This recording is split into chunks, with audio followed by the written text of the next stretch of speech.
Praise the Lord, जय मसीह की। प्रभु का धन्यवाद।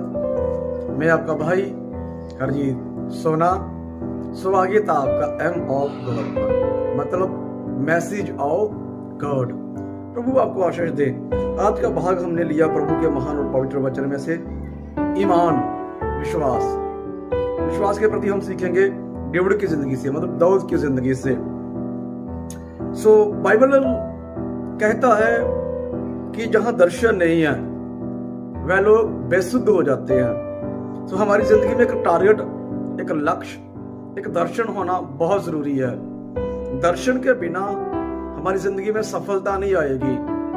किसी भी प्रकार का हम सफलता चाहिए, किसी भी प्रकार की हमें बढ़ोतरी चाहिए, तो हमें उसका पहला दर्शन सजाना पड़ेगा। उसके लिए हमें पॉइंट बनाने पड़ेंगे। फ्यूचर में क्या करना पड़ेगा।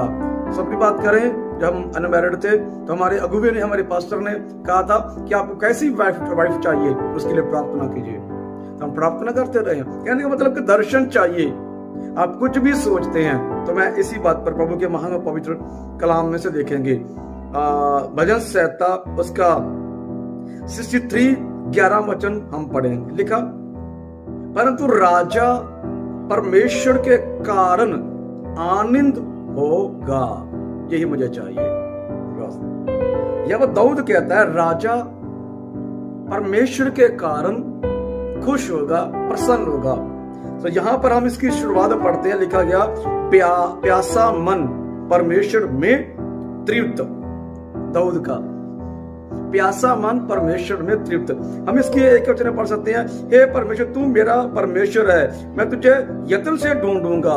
सूखी और निर्जल ऊपर से भूमि पर मेरा मन तेरा प्यासा है, मेरा शरीर तेरा अति अभिलाषी है।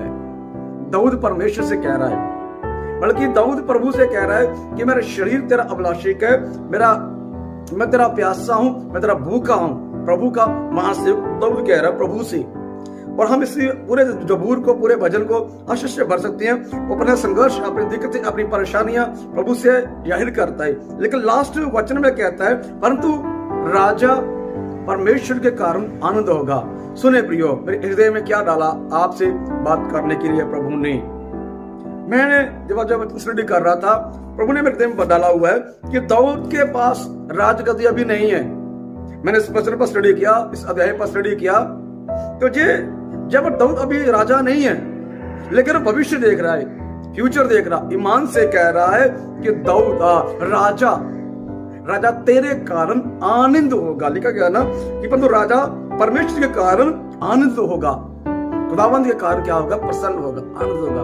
ये क्या कहा? ईमान से कह रहा है, विश्वास से कह रहा है। कब कह रहा है? जब उसका ससुर शाऊल उसके पीछे पड़ा हुआ था। इस हम इसकी जे वाला जबूर तक दाऊद ने लिखा हुआ, जे वाला भजन लिखा हुआ, जब लिखा पहले शमूएल की किताब 23 अध्याय और 14 वचन में जब भाग गया था, लिखा गया जब 23 अध्याय पहला शमूएल 23 अध्याय पढ़ते उसके एक वचन में लिखा, तब दाऊद को यह समाचार मिला कि परिस्थिति लोग किला नगर से युद्ध कर रहे हैं। ये किला नगर के लिए गया तो वहां पर युद्ध करता है, प्रभु से पूछता है, प्रभु ने हाँ कहा है। तो इसके बाद शाऊल को पता चला कि दाऊद वहां पर आया, दाऊद वहां पर आ गया। तो कलाम कहता है, प्रभु से दाऊद पूछता है कि शाऊल मेरा पीछा करेगा? हाँ, पीछा करेगा। तो हम इसका 14 वचन पढ़ते हैं। तब दाऊद जंगल के गढ़ों में रहने लगा और पहाड़ी देश के जीप नामक जंगल में रहा, और शाऊल उसे प्रतिदिन ढूंढता रहा, परंतु परमेश्वर ने उसे उसके हाथ में ना पड़ने दिया। देखें इसकी बैकग्राउंड। वहां पर दाऊद ऐसा लिख रहा है कि जैसा मैं राजा बन चुका हूं, लेकिन जहां पर भी राजा बन रहा है, मतलब किसी जंगल में वो जबूर लिखा हुआ है, वो जो भजन लिखा हुआ है, जो उसने गीतकार ने गीत गाया हुआ है, वो उसने राजा बनने के बाद में नहीं गाया। जो उसने जबूर लिखा, भजन लिखा हुआ है, वो राजा बनने से पहले क्या गाया हुआ है, वो भी जंगल में, मरुभूमि में, जहां पर उसे पानी नहीं है, जब उसके लिए भोजन नहीं है, जहां उसके लिए अच्छी छत नहीं है, बीवी बच्चे नहीं है, प्रवास में नहीं है, बल्कि मरुभूमि है। मरुभूमि में ये कह रहा है कि परमेश्वर का मैं प्यासा हूं, मैं परमेश्वर को, मेरा शरीर प्रभु का अभिलाषिक है, मैं प्रभु को पाकर तृप्त होना चाहता हूं, मैं प्रभु से तृप्त हो जाता हूं। तो जंगल में लिख रहा है, मैं कहना चाहता ईमान से। दाऊद जो राजा शब्द इस्तेमाल कर रहा, मैं ईमान से कह रहा है, विश्वास से कह रहा है कि मैं फ्यूचर में राजा बनूंगा। इसलिए कह रहा राजा तेरे कारण, परमेश्वर के कारण खुश होगा।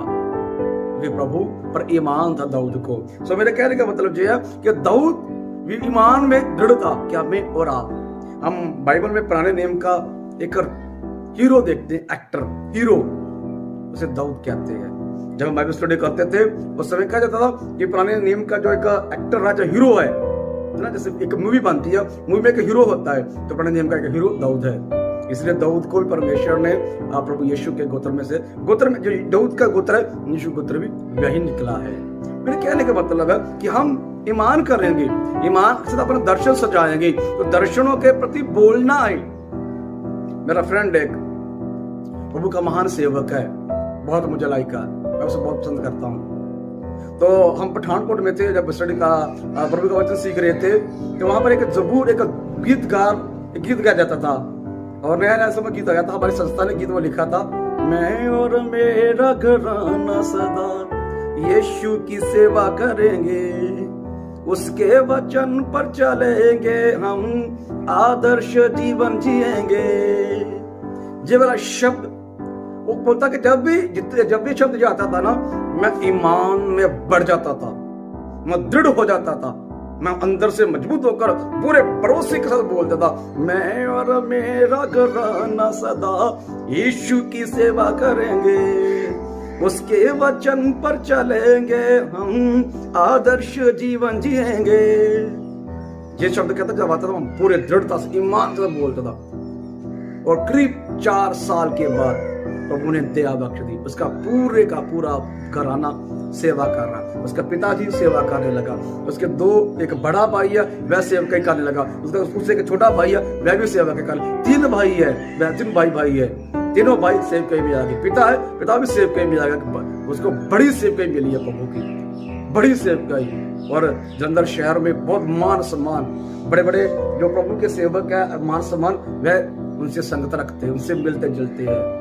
कहने का मतलब है कि ईमान को बोलता रहा कि मैं और मेरा घराना सदा प्रभु की सेवा करेंगे, उसके वचन पर पालना करेंगे। उससे पहले वह एक सब्जी बेचते थे ना गांव में, गलियों में, लेकिन प्रभु ने बड़ा मान सम्मान बख्श दिया। मेरे कहने का मतलब कि प्रभु पर ईमान रखने से, ईमान करने से, ईमान बोलने से हमें प्रभु उसका प्रतिफल देता है। दाऊद ने परमेश्वर पर ईमान किया और ईमान से बोला।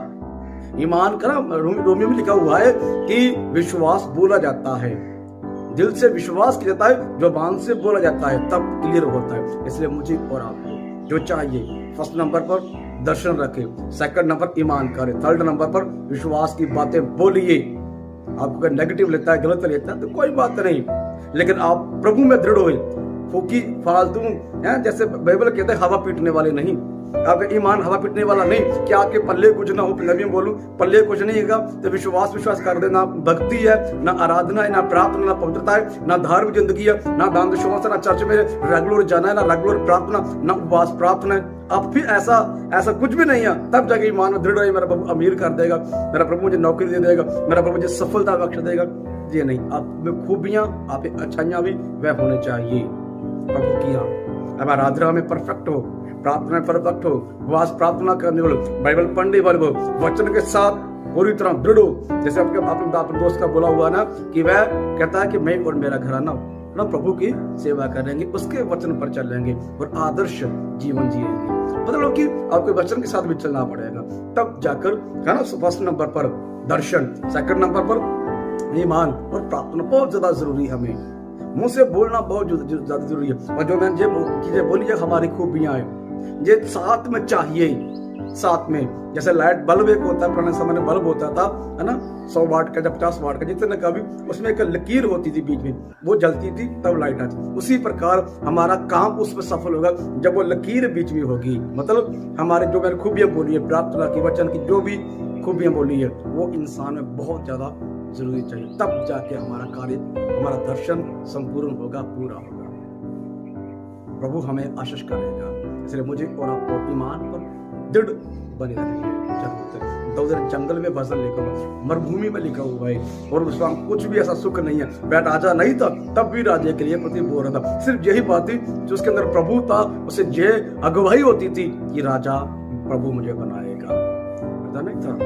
यदि से बात आप इस पर स्टडी कर सकते हैं दाऊद की जिंदगी में, स्टडी किया हुआ, इसीलिए मैं आपसे बोल रहा हूँ। आप स्टडी करें दाऊद की जिंदगी में, इसकी जो पीछे से वो क्यों ऐसा बोल रहा था, और कितना संघर्ष था, क्या था उसकी जिंदगी में, क्यों वो राजा बनने के लिए विचार कर रहा था, क्योंकि क्यों ऐसा था। स्टडी कीजिए, आपको ये बात समझ में आएगी जो मुझे प्रभु ने आपसे बात करने के लिए समझाई है। प्रभु आप आशीष दे। ईश्वर जी में